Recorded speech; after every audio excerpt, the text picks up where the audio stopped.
Olá, boa tarde, é uma alegria estar com você. Hoje é terça-feira, 25 de outubro, estamos ao vivo para todo o Brasil.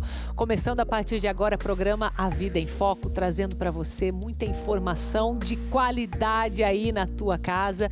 E para começar bem essa semana, falando com mais de 1.200 cidades em todo o país, nós vamos falar sobre aquelas famosas pequenas causas, que eu sei que hoje já tem um nome técnico um pouco mais diferente, a gente vai falar sobre isso, mas quando que é interessante que você vá atrás desse seu direito, né? Em termos de custos, em termos de burocracia, tudo isso a gente vai entender com a nossa especialista, que é minha primeira convidada, já está aqui, a doutora Juliana Bertoldi, que é advogada, vai tirar as suas dúvidas.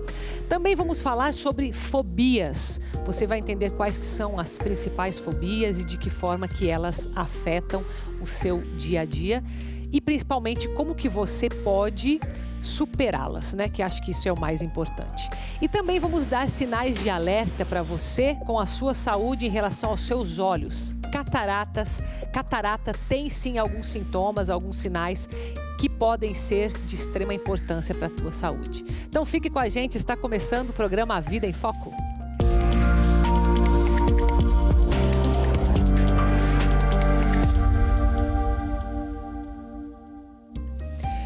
Então vamos falar de resolução de pendências, aquelas pequenas causas, né? Geralmente esse é o nome mais popular, mas eu tenho aqui um termo técnico, né?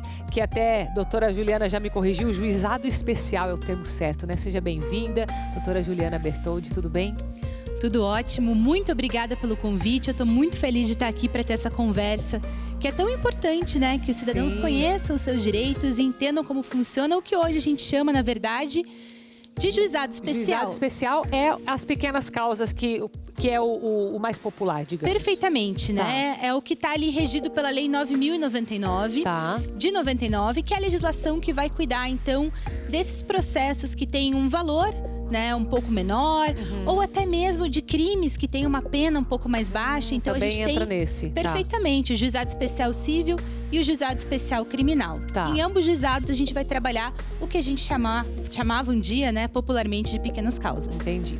Doutora Juliana, quais que são as principais causas que estão ali? Acredito que são muitas, né? A gama de problemas, né? Que são pequenos, mas que perturbam a população. Eu poderia, por exemplo, dizer uma cobrança indevida, se entraria nesse caso, até um nome sujo, né? Uma reputação, né? De uma pessoa incluso. O que mais que entra nessa questão do juizado? Bacana. Então o juizado ele vai ser limitado muito mais pelo valor do que propriamente pela matéria.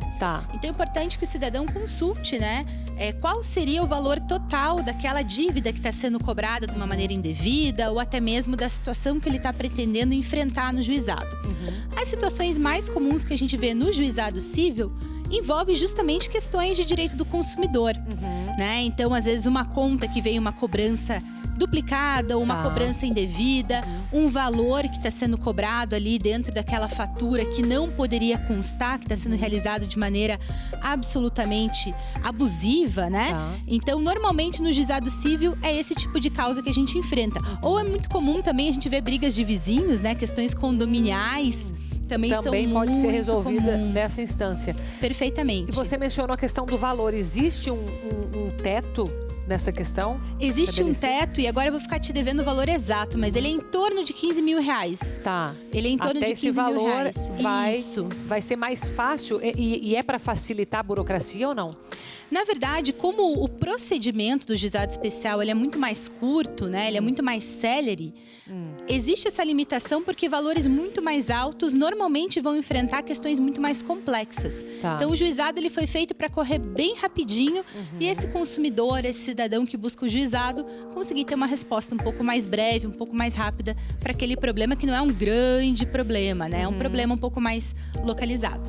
Então agora que a gente já tem uma noção desse geral, né? Como funciona, quando que vai valer a pena? Porque existem custos também envolvidos, não? Para você ativar o direito nesse caso, né? O direito do cidadão que está ali sendo infringido.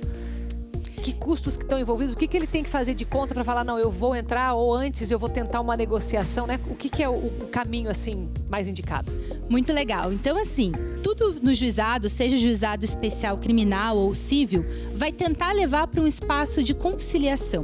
Tá. Então, o cidadão, a cidadã vai buscar a justiça e dentro da justiça existem esses espaços conciliatórios, essa audiência em que a gente vai tentar buscar um acordo para que aquele processo não se protele. O que é importante a gente saber? Não há custas pela Lei 9.099. Então, não há honorários de sucumbência, não há custas, então há um acesso muito mais livre ao cidadão. O que provavelmente vai ter de custos? Provavelmente a contratação de um advogado. Não obstante a gente possa acessar o juizado sem representação de um advogado, né? É muito difícil fazê-lo, né? Sem esse suporte jurídico, porque realmente exige um conhecimento, mundo, né? É outro mundo. Né? Então, normalmente é esse custo que a gente tem e uma consulta com o advogado vai te facilitar a fazer aí essa análise, né? Se vale a pena entrar com a ação ou não. Mas não tem custas nem honorários sucumbenciais. O que pode acontecer? Se você entra com uma ação de má fé, né? Então você não tem fundamento, não tem prova, tá querendo ir ali no jeitinho, você pode levar uma multa por litigância de má fé. Olha. Então isso pode acontecer, mas as custas propriamente não existem justamente para facilitar a vida daquele cidadão que às vezes para ele, né, aquela conta ali de 200, 300 reais, para a justiça pode não ser um valor significativo, mas para o cidadão é um valor que vai fazer falta, que vai atrapalhar o orçamento familiar. Então não tem custas para que ele possa acessar a justiça e receber então esse auxílio. Tá, legal. Qualquer advogado pega esse tipo de causa ou existe algum especialista na área? Depende de qual juizado estamos falando, né? Se a questão for, por exemplo, uma questão criminal, uma perturbação do sossego, aí, um criminalista, né? Senão, normalmente, um advogado civilista vai dar conta bem tranquilo de uma matéria de juizado. Boa parte dos advogados começou a carreira por aí, então sabe atuar muito bem no juizado. Legal. Com relação agora, a questão que está envolvida aqui, acho que tem mais a ver com a imagem dessa pessoa que está em prejuízo. Então, vamos supor que ela tenha recebido na casa dela uma cobrança indevida, né? Ela tenha entrado já em contato com o estabelecimento, tenha pedido para dar baixa, enfim, tentou fazer isso da melhor forma, não conseguiu e continua com aquela pendência. Quando ela entra no juizado pedindo a resolução desse caso, existe também algum tipo de multa em cima da empresa que indevidamente cobrou, se isso for provado ou não?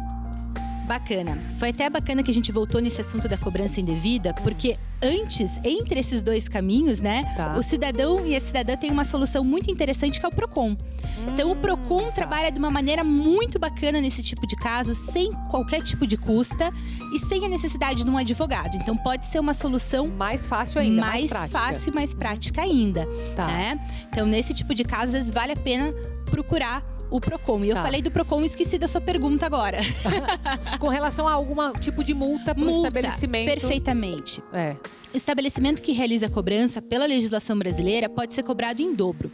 Então, você vai ter de volta esses 200, 300 reais que foram cobrados de ti, mais o dobro daquela cobrança realizada de forma indevida.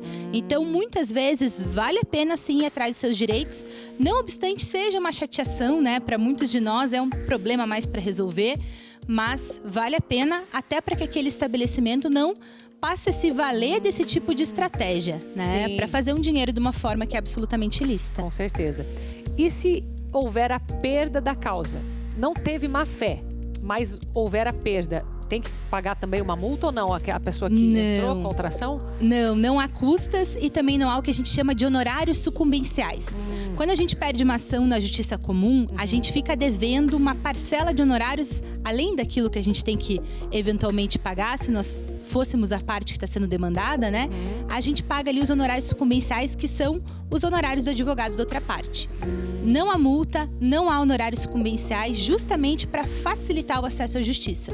Então, tudo na Lei 9.099 foi pensado para que o cidadão realmente consiga acessar não precisar de advogado, não ter custas, não ter honorários sucumbenciais, para facilitar que essas causas aconteçam de uma maneira muito mais fácil, muito mais democrática. Legal.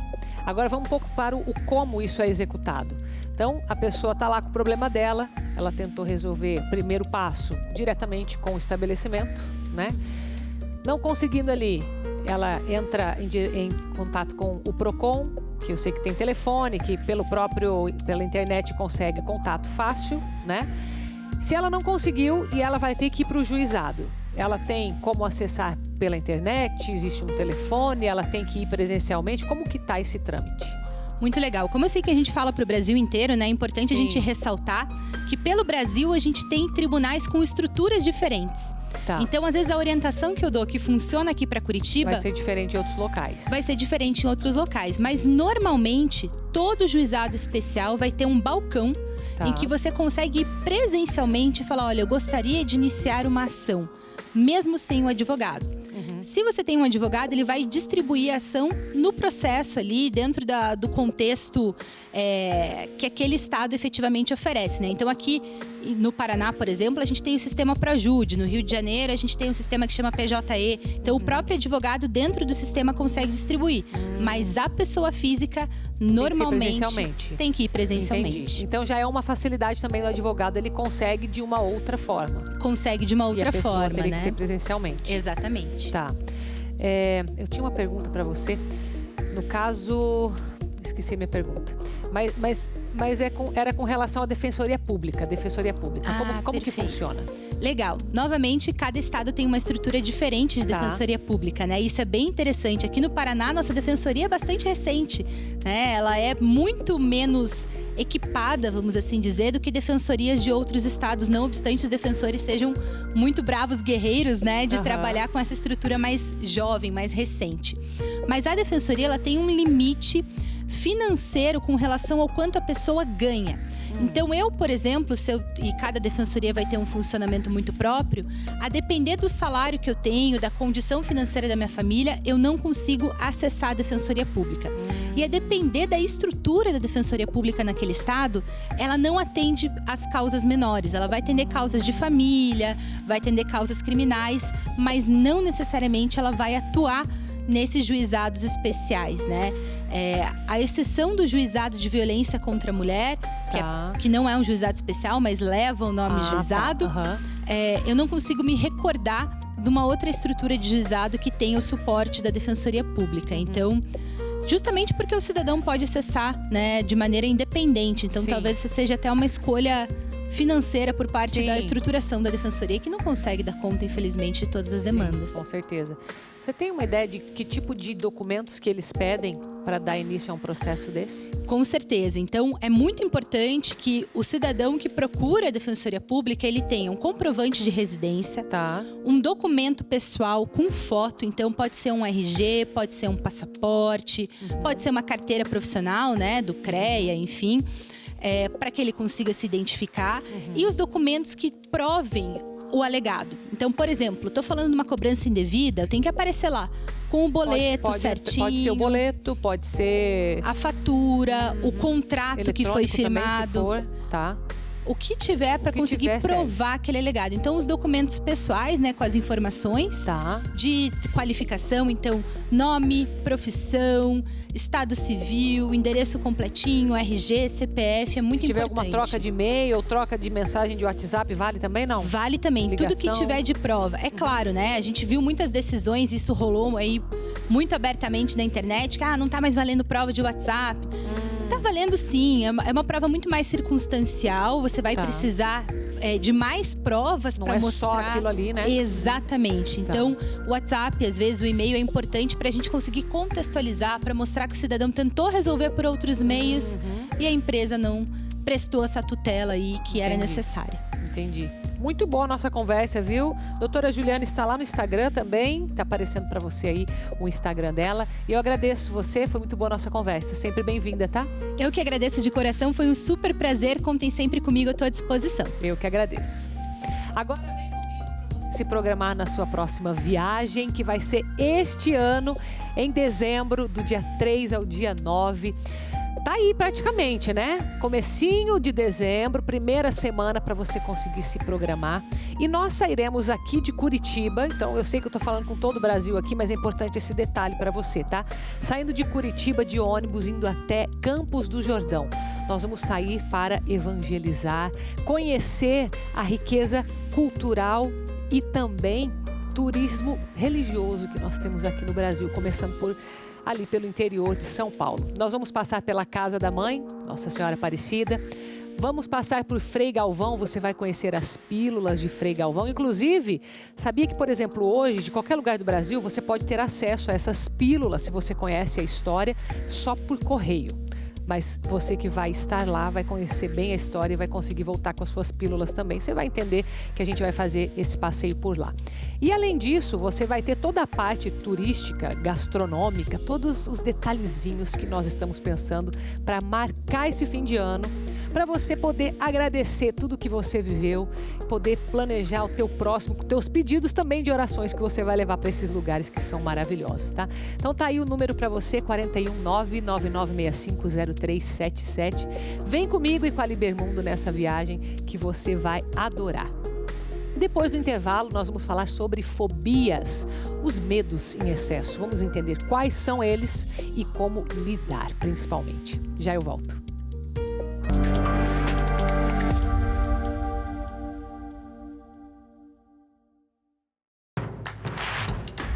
Não perca mais nenhum vídeo da TV Evangelizar. Inscreva-se agora.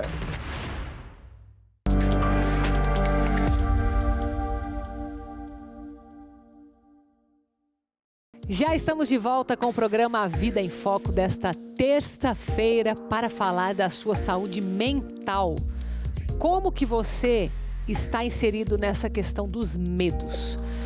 Os medos que você tem, será que são fobias? Porque quando ele é um excesso a ponto de te paralisar, a ponto de mexer na tua rotina, né? De uma forma assim, digamos, paralisadora, né? Vamos falar com a especialista aqui nesse assunto, doutora Jéssica Mara Gasparim, psicóloga. Seja bem-vinda, viu? Tudo bem? Obrigada, Carol. Obrigada a você, viu? Obrigada pelo convite. Vamos falar de medos, né? Vamos. Tem diferença falar em medo e fobia ou não? Tem. Na verdade, assim, todos nós, todo mundo sente medo. O medo e a ansiedade, eles são muito comuns. Mas as fobias, elas são medos desproporcionais, são medos excessivos, medos muito acentuados em relação a coisas específicas ou situações específicas. Né? Existem vários tipos de fobias. Existem fobias relacionadas a animais, existem fobias relacionadas a ambientes. Por exemplo, aquelas pessoas que têm um medo gigantesco de altura ou de elevador. Ou tem pessoas que têm medos também de tempestades, medo do escuro. Tem muitos tipos de medo, né? Muitos tipos. Várias. Mas é sempre um medo que vai afetar a função da pessoa, a vida dela naturalmente. Exatamente. Nesse sentido. A pessoa, geralmente, ela sente esse medo excessivo e junto desse medo vem também sintomas físicos. Então, a pessoa, ela tem, às vezes, tremores, falta de ar, taquicardia. Tem a fobia mais comum hoje em dia é a fobia social, que é o medo de falar em público. Então, que acho que faz tempo que tá isso, né? Sim, acho que não é de hoje. Não é de hoje, né? Não é de hoje, mas a pandemia piorou porque as pessoas acabaram ficando muito reclusas e agora precisando retomar as atividades, né? Precisam voltar ali para a vida normal e acabaram assim desenvolvendo cada vez mais esse quadro de fobia social. Interessante. Jéssica, olha que interessante aquele post que a gente tem ali, ó. Que a gente pegou no Instagram, medos que paralisam a nossa vida, né?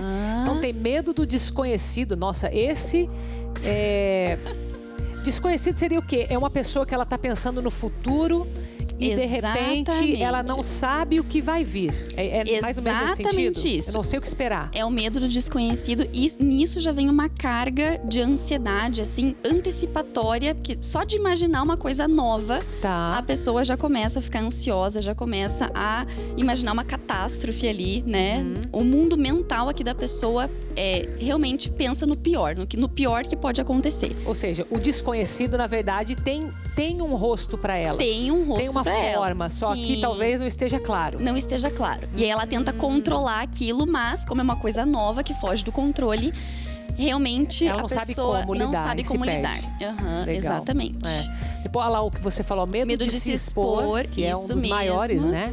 Isso. Medo de rejeição também é... Nossa, esse é bem forte também, né? Medo bem de rejeição. Forte. E é interessante porque isso parece que não é claro para as pessoas, né? Ninguém fala assim, deixa eu vasculhar os meus medos, né? Se eu te perguntasse agora, quais são os seus medos? Talvez você fale assim, eu tenho medo de barata, tenho medo de aranha, igual você falou, medo de elevador, medo de altura. Mas assim, parar pra falar, nossa, eu tenho medo de rejeição. Medo de falar em público, acredito que seja um pouco mais consciente, assim, né? Agora, medo do desconhecido, medo da rejeição. Medo do julgamento. Olha quantos outros medos tem ali, ó. Isso. Olha lá o medo de aranha que eu falei, né? Que são as fobias. Medo de palhaços. Medo de agulha. Medo de agulha. Tem muitas pessoas que têm esses medos. A gente viu bastante na pandemia, né? Na pandemia. Que é medo de injeção, por exemplo. Exatamente. E, assim, o que acontece na vida dessa pessoa que tem essa fobia com o medo de agulha, por exemplo, é que muitas vezes ela precisa passar por algum procedimento médico, mas esse medo paralisa ela, ela evita, ela deixa de fazer aquilo que ela precisa por conta desse medo. Ir no médico, inclusive. Ir ao médico, inclusive. Também, olha só. Exatamente. Aí é onde começa a ficar preocupante. Exatamente. Então, a pessoa, ela não quer fazer aquilo e ela tá vai colocando evitando. Em risco. Exatamente. Entendi. Produção, volta aquela tela lá anterior, por favor. Aquela outra que eu tava olhando lá, que eu tinha visto uma coisa interessante ali. Aqui, ó. Medo do julgamento, medo de errar ou fracassar e medo de perder algo ou alguém. Sabe que esses dias eu escutei uma moça falando assim pra mim. Tô tentando lembrar em qual situação que ela me falou. Mas ela falou, eu tinha muito medo de ficar doente. Ah, sabe o que foi? Lembrei agora, no programa que a gente teve especial, sexta-feira. Sexta-feira a gente teve um programa especial Outubro Rosa. E ela compartilhou com a gente, tinha muito medo de ficar doente. E eu não era doente. Nunca tive isso assim, na minha vida. E eu tinha esse medo, né? E eu falei assim, nossa, da onde será que sai certos medos que parece que não fazem parte da realidade da pessoa, mas na cabeça dela faz, né? Então, olha, todos aqueles ali, acho que são medos que alguém se identifica, né? Exatamente. E a gente nunca tem exatamente uma causa, né? A gente precisa avaliar ali o histórico de vida da pessoa para entender se teve alguma situação traumática, para ver aonde, né? O que aconteceu ali que foi desencadeando esse medo excessivo, esse medo desproporcional que ela sente ali na vida dela. E geralmente esse medo, ele começa menor e vai aumentando ou ele vem de uma vez? Depende. Depende se a pessoa passou por algum evento traumático. Por exemplo, uma pessoa que tem fobia de elevador. Tá. Ela pode ter ficado presa num elevador e a partir disso ter desenvolvido... Já tem um medo extremo. Extremo. Ou ela pode ter conhecido alguém que passou por uma situação traumática e ela aprendeu a sentir aquele medo. Ela começou a construir uma crença, né? A acreditar que sentir aquele medo era protetivo para ela. Então, era importante ela começar a evitar o elevador, porque se ela andasse de elevador, ela ia se sentir insegura. Então, realmente, a parte cognitiva ali, né, de construir a ideia em torno daquilo que foi realmente fazendo a pessoa desenvolver aquele quadro de fobia. Sabe que você está falando agora dessa questão do elevador? Eu tô lembrando de 2 episódios aqui na minha vida que eu tô achando que sem querer criei um medo no meu filho por causa disso. Porque eu lembro que na minha infância eu fiquei presa no elevador. Eu lembro que eu fui visitar meu pai na loja que ele trabalhava e a gente entrou no elevador. E era um elevador assim, curto, de assim, 2 andares, né? De loja, tipo essas lojas de departamento. E a gente entrou no elevador e eu lembro que ele travou, eu fiquei por um tempo ali, mas eu tava com a minha mãe, tava com o meu outro irmão e enfim, mas aquilo ali marcou minha memória e eu contei isso pro meu filho. E ele começou a falar, porque eu não quero mais andar de elevador. Eu falei, mas não é possível, que porque eu contei a história, ele ficou com medo. Bom, congela essa parte, porque agora tem uma outra parte da história. Quando eu estava grávida, eu entrei num elevador do mesmo estilo, de um elevador pequeno, curto, assim, de poucos andares. E você acredita que o elevador despencou? Só que não aconteceu nada.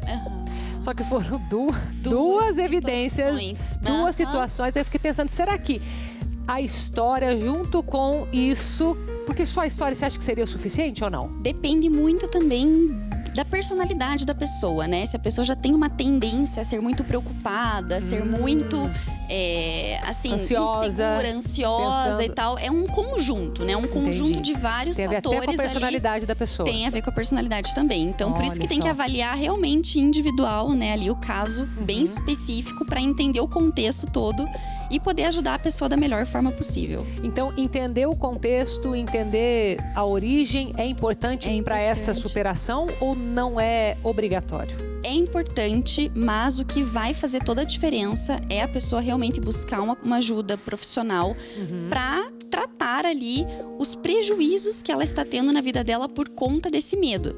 Então, por exemplo, assim, a fobia, o medo de se expor ali, né? O medo do julgamento.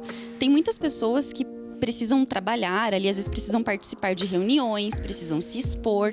E às vezes essa pessoa tem esse quadro de fobia e acaba evitando, né? Então ela começa a ter prejuízos no âmbito profissional, na área profissional. Ela consegue mudar esse tipo de medo? Tipo, medo de falar em público? Consegue, com certeza. Medo de andar de avião, consegue tirar? Consegue, com certeza. Todos os medos? Todos os medos a gente consegue trabalhar. E que método que usa para tirar esses medos? Então, a gente que você trabalha? Eu sei que tem vários, né? Existem várias formas. Eu trabalho com a terapia comportamental. Então, a gente trabalha muito com a terapia de exposição. Ou seja, a gente vai gradativamente mostrando para aquela pessoa que ela pode sim ir se expondo, né, através da inteligência emocional, de recursos, de habilidades que a gente vai ensinando para essa pessoa também, para ela ir enfrentando, né, para ela ir confrontando aos poucos. Não adianta jogar ela num lugar lá, tipo, não, vai, então dá aquele empurrãozinho, aí vai piorar, né? Exatamente, a gente dá todo um suporte, até para ela também entender o funcionamento dela, o autoconhecimento, né, para ir realmente aprendendo habilidades para enfrentar aquilo. Tolerar o desconforto de ter que encarar aquilo, mas isso num passo a passo, assim, bem gradual mesmo, pra realmente a pessoa conseguir vencer aquele medo, né? Sim, com certeza, né? Que é importante, né? Não piorar a situação dela, né? Sim. Você conhece algum tipo de medo curioso? Eu tô lembrando aqui de algumas pessoas que eu conheço, uma que tem medo de arroz. Não sei se você já ouviu, né? Mas cada um deve ter uma história pra justificar isso. Sim. Tem uma outra que tem medo de Papai Noel. Mas aí deve ter talvez com infância, igual de palhaço também apareceu ali bastante. Mas palhaço a gente entende, né? Tem muito filme aí que ajuda a gente a ter medo, até os adultos, né? Eu já atendi uma pessoa que ela tinha fobia de correntinhas colares, assim. Assim? Será que ela achava que ia se enforcar, alguma coisa? Conversando com ela no processo da psicoterapia, a gente foi entender que ela, quando era criança, ela acabou se engasgando com uma correntinha. Olha. E a mãe dela teve que puxar. Então, isso gerou um sofrimento nela, né? Ficou ali um trauma, né? Um evento traumático. E hoje em dia, se ela vê alguém usando, ela já começa a ter sintomas, assim. Ela já começa a ter sudorese, tremores, falta de ar. E ela evita. Olha, mas então, essa questão pode ser qualquer tipo de medo, porque é algo que ela associou como um perigo, ela marcou o inconsciente dela. Exatamente. E aí o que acontece? Isso traz prejuízos para ela, porque na vida, no dia a dia, a gente encontra várias pessoas e precisa, né, se relacionar, interagir. E a tendência de quem tem alguma fobia é fazer a evitação. Sim.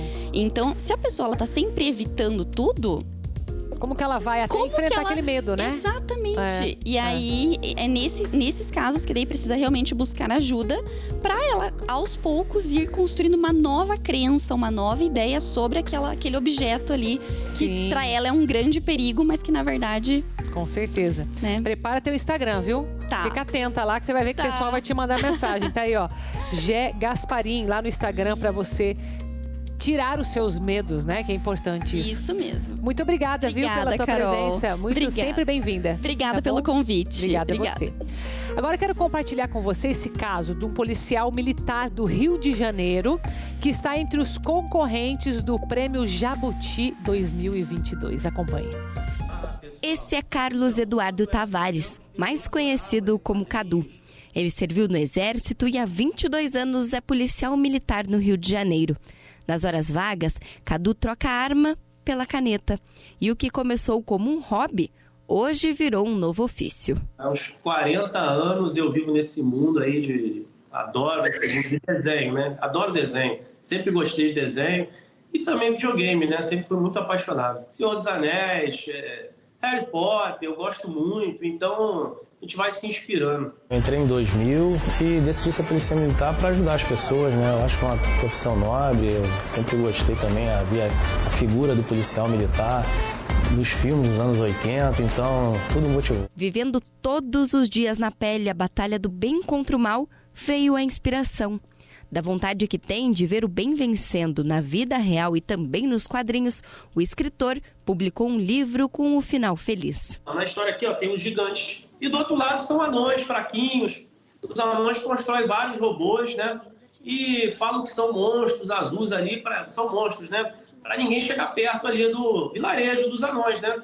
Mas num determinado momento, o gigante vai tentar entrar lá e vai conseguir. Vai ver que os monstros são os robôs e vai pegar os anõezinhos fraquinhos. Num determinado momento da história, cai um meteoro do céu na terra lá dos anões. Eles ficam muito curiosos, vão lá, encostam no meteoro. Ganham poderes, daí vem super anões. A carreira de escritor começou há cerca de 6 anos e conseguiu publicar a primeira obra no final de 2021. Entusiasmado com o resultado do livro, pesquisou diversos prêmios em que pudesse concorrer. Quando soube que o prêmio Jabuti é o de maior estima, resolveu se inscrever. Para surpresa e alegria, hoje, Cadu é finalista em todas as categorias da premiação. Me inscrevi em 3 categorias, em capa, ilustração e livro infanto-juvenil. Eles avaliam lá, ficam lá, tem uma avaliação, passou nas 3 e eu tô aí. A lista dos 10 semifinalistas sai no dia 26 de outubro e os 5 grandes finalistas serão divulgados no dia 8 de novembro. Mas só de ter sido selecionado para concorrer, ele já se considera vitorioso.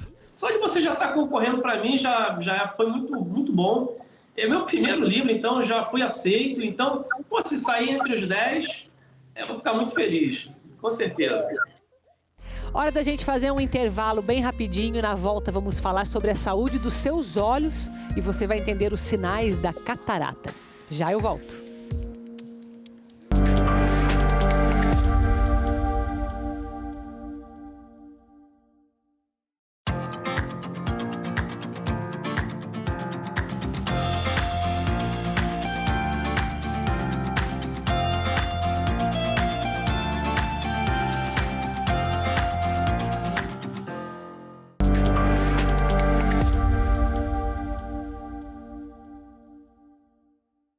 E já estamos de volta nessa terça-feira, 25 de outubro. Eu tenho uma super novidade para você agora, junto com a Ju da Produtos que Evangeliza. Fiquei muito feliz com essa notícia, viu, Ju? Ai, que bom. Porque olha só. Toda a nossa família, eu chamo família quem está do lado de lá, que eu não estou vendo o rostinho deles, mas são família. Todos que estão nos acompanhando aqui, isso é exclusividade do programa Vida em Foco. Gente, tem um cupom hoje para você. Vida em Foco, você escreve tudo junto, tá? Para compra pela internet, isso daí. Vai ter um campo lá dentro da Produtos que Evangelizam. Você escolheu lá teu diário espiritual, aí vai ter um campo lá, cupom. Aí você digita Vida em Foco, tudo junto. Aí você vai ganhar a caneta, certo? E todo o site está com 17% de desconto nesse mês de outubro, certo? Isso mesmo, mês de outubro, aniversário da obra. Então, todos que compram pelo site têm 17% em todos os produtos. Muito bom, muito bom. E hoje eu estou aqui para mostrar essa coleção papelaria e o nosso queridinho, que é o Diário Espiritual de 2023. Eu tenho, o meu tá lá. Eu acho que... Não vou esperar chegar em 2023, não dá, né, Ju? Não, porque até 2023 talvez não encontre mais, né? Com certeza. Eu acho que essa família que está nos assistindo sabe que esse é o mesmo diário que o padre usa no programa Experiência de Deus, né? E o que talvez todos não saibam, eu vou contar agora, é que ele é todo feito aqui dentro da associação. E ele tem um tema. O tema do Diário de 2023 é Jesus das Santas Chagas e a partilha do amor. Então, além de todas as informações relacionadas à Igreja Católica, o calendário litúrgico, o calendário santoral, a cada mês tem uma passagem bíblica que mostra Jesus partilhando o amor e nos inspira a refletir e a partilhar o amor também. Legal. Você me permite pegar aqui para abrir ele? Por favor. Quer ver, Então, a Ju tá falando o seguinte aqui, que aqui dentro... já dá de cara com o Padre Reginaldo aqui, gente. Já dá uma olhada. Aqui dentro você tem... Bom, inspirado em Jesus das Santas Chagas. Fala de novo para mim o nome. Partilha do Amor? Jesus das Santas Chagas, Jesus das Santas Chagas e a Partilha do Amor. Bom, você tem o calendário, né? Temos informações sobre a obra. Cada dia você tem a liturgia do dia. Então, por exemplo, você vai na missa, você vai assistir aqui pela TV Evangelizar, você vai saber que no dia 18 de fevereiro de 2023, o padre vai estar usando verde. Olha só. Que é o dia de São Teotônio. Aí a leitura, Hebreus 11, 1 a 7... e o Salmo 144, 145. E o Evangelho de Marcos. Então, você já sabe que o ano de 2023 vai ser o Evangelho de Marcos. Olha só, né? E daí você vai se aprofundando na palavra, né? Que a gente tem como carisma, né? A leitura orante. Isso. E a pessoa de Jesus Cristo. Muito bom, gente. Então, gostei. De uma forma prática e gostosa, faz com que a gente vivencie a fé a cada dia com certeza. A palavra de Deus. Ju, então obrigada. Então, ó, lá pelo site Produtos que Evangelizam, lembra de usar o cupom de desconto Vida em Foco, tá aparecendo para você aí na tela. Tudo juntinho, é só colocar lá para você receber a sua caneta. Essa aqui, né? É isso mesmo, olha a caneta Girassol. A Girassol, assinada pelo padre Reginaldo Manzotti. Obrigada, Ju. Eu que agradeço, sempre bem-vinda, tá bom? Obrigada. Agora vamos falar sobre saúde e entender um pouco mais de quais são os sinais que a catarata apresenta. Porque se você correr atrás e, de fato, cuidar da saúde dos teus olhos, você pode prevenir muita coisa, viu? Então, presta atenção nessa matéria que traz esses sinais. Acompanhe. De acordo com a Organização Mundial da Saúde, a catarata é responsável por 51% dos casos de cegueira no mundo. Isso representa cerca de 20 milhões de pessoas. Segundo a Sociedade Brasileira de Oftalmologia, somente aqui no Brasil são cerca de 550 mil novos casos todo ano. E é claro que isso acende o alerta da importância de se atentar aos sintomas. Catarata é uma condição bastante comum na população, principalmente a partir de uma certa idade, em torno dos 50, 55 anos de idade. Nós temos aqui dentro do olho uma lente chamada cristalino, e esse cristalino em condições normais, ele é transparente. Com o tempo, então, há uma tendência a perder a transparência dessa lente e começar a ficar fosca de maneira gradativa. E com isso, a visão vai causando embaçamento, a pessoa no início pode até não perceber, e outros sintomas também, por exemplo, alguns têm referência de visão de halos em torno de luz, em torno de farol de carro, dificuldade maior com claridade. Cuidar da saúde dos olhos periodicamente pode ajudar que doenças relacionadas à visão sejam identificadas e tratadas o mais cedo possível. Muitas vezes a pessoa até é assintomática. E foi justamente o que aconteceu com a Alexandra. Eu estava com embaçamento, a minha visão estava muito embaçada. Daí eu fui diagnosticada com catarata. Eu usava o óculos somente para leitura, para dirigir eu não usava, mas de repente começou a embaçar muito para perto. Após o diagnóstico, ela rapidamente passou por uma cirurgia. Esse procedimento é totalmente seguro e não exige a internação do paciente. Quando a pessoa vai submeter então aos exames necessários pré-operatórios de catarata, fazemos uma série de exames, entre eles são feitos também exames do fundo do olho, para eventualmente se observar se a causa da dificuldade da pessoa é apenas a catarata ou pode ter outro fator junto. Mas em sendo apenas a catarata a causa dessa dificuldade, desse embaçamento visual, após fazer a cirurgia, existe uma importante melhora da visão. Nesse procedimento, os médicos retiram a lente natural que ficou opaca e introduzem uma lente artificial definitiva, que faz com que a pessoa volte a enxergar bem. Fiz a cirurgia já faz algum tempinho e, graças a essa cirurgia, eu ganhei a minha liberdade de não usar mais o óculos. E além de você cuidar dos seus olhos, você também tem que cuidar da sua postura. Olha, o celular, ele pode tanto ser um problema, estava até comentando aqui, se ficar muito focado ali, o teu olho pode estar com problema, mas eu quero chamar a atenção para a sua postura, problema de coluna, dependendo da postura que você está usando aí, ó, no teu celular. Acompanha ali. Difícil não ver alguém assim, sempre de olho no celular.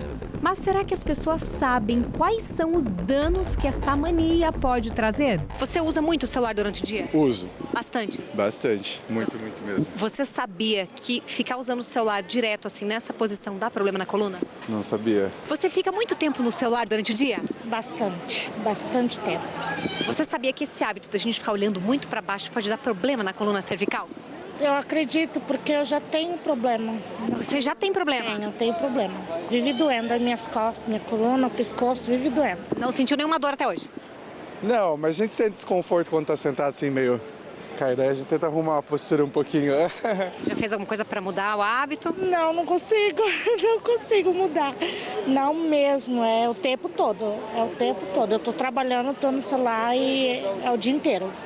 E os dados mostram o quanto esse hábito pode ser prejudicial. Segundo a Organização Mundial da Saúde, 37% dos brasileiros convivem com dores ou têm problemas na coluna devido à má postura ao utilizar o aparelho. De acordo com esse ortopedista, o peso da cabeça fica muito maior quando ela está abaixada, um sério risco para a estrutura da coluna. Quando ficamos com a cabeça voltada para baixo, a gente entra numa curva chamada de cifose. E isso, ao decorrer do tempo, vai alterando a curvatura natural, aumentando o peso que a cabeça exerce sobre a coluna. Quando estamos numa postura normal, a cabeça deve pesar mais ou menos em torno de 5 quilos. Na posição em flexão máxima, mais ou menos em torno de 45 graus, isso quintuplica, vai para aproximadamente 27 quilos. Quando há algum comprometimento da coluna, o tratamento pode ser longo e até mesmo cirúrgico. Nós podemos indicar fisioterapias, alongamentos, pilates, yogas, atividades que visem a fortalecer e alongar a coluna cervical, em especial mudando a curvatura que ela está viciada, tendendo a voltar para a curvatura em lordose, curvatura onde nós olhamos para o horizonte. Quando há uma falha desse tratamento conservador, aí sim temos a indicação para o tratamento cirúrgico. Por isso, o ideal é prevenir. A boa notícia é que é possível fazer alguns alongamentos em casa mesmo. Vira tudo para frente, daí joga tudo para trás, isso. Daí volta na posição neutra e daí daqui você encosta no ombro, volta para o outro ombro. Isso, pode voltar.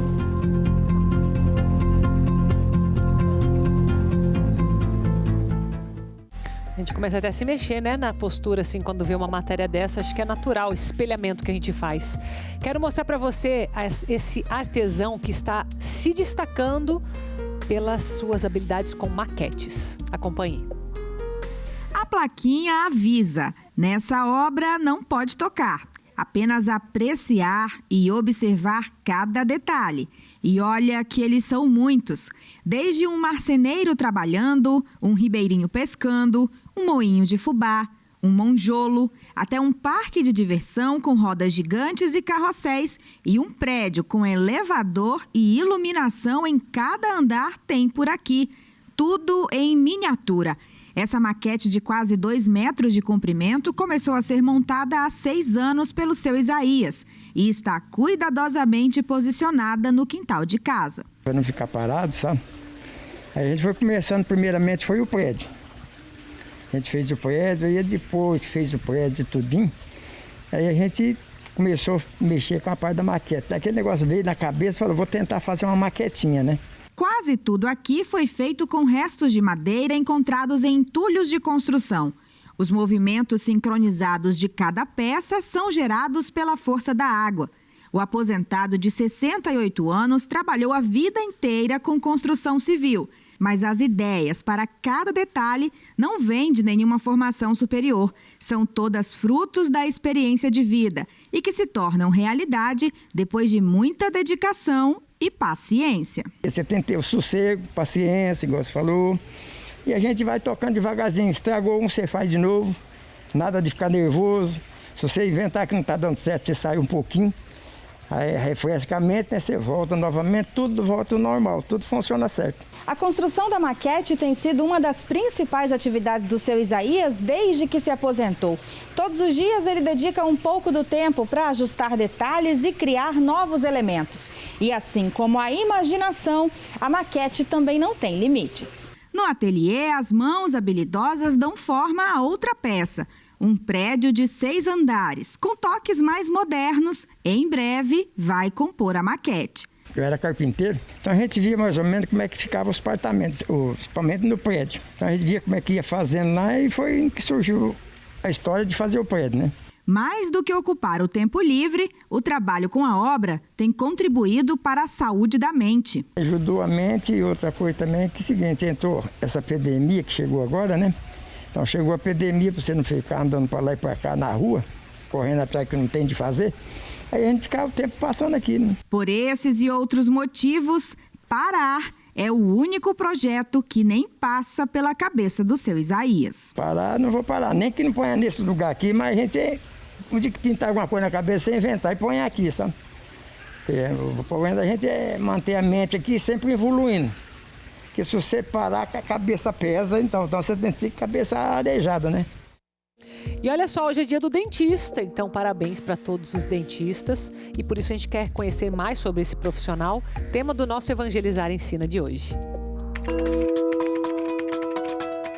Todos os anos, em 3 de outubro, comemora-se o Dia Mundial do Dentista. A data é comemorada devido à gigantesca importância desse profissional. O dentista é quem cuida da estética e da saúde bucal das pessoas. Estima-se que cerca de 20% de todos os dentistas do mundo se encontram no Brasil. O país conta com aproximadamente 330 mil profissionais que atuam na área. Segundo o Conselho Federal de Odontologia, esse mercado faturou mais de 38 bilhões de reais nos últimos anos. Assim como visitas de rotina ao médico, é muito importante a ida ao dentista regularmente. O recomendado é fazer um check-up da saúde bucal a cada 6 meses. Muitas pessoas acabam adiando por medo de sentir dor ou por pavor de ouvir o barulho desse motorzinho. Você sabia que os dentes podem ajudar a ciência? Pois é, pode parecer estranho, mas assim como os outros órgãos, os dentes também podem ser doados. Eles são usados para atividades de ensino em faculdades e para pesquisas científicas com células-tronco. Provavelmente você já ouviu essa frase: a saúde começa pela boca. Pode parecer clichê, mas é a mais pura verdade. Valorize o profissional que cuida do seu sorriso. Espero que tenham gostado. Te encontro num próximo Evangelizar Ensina. Até!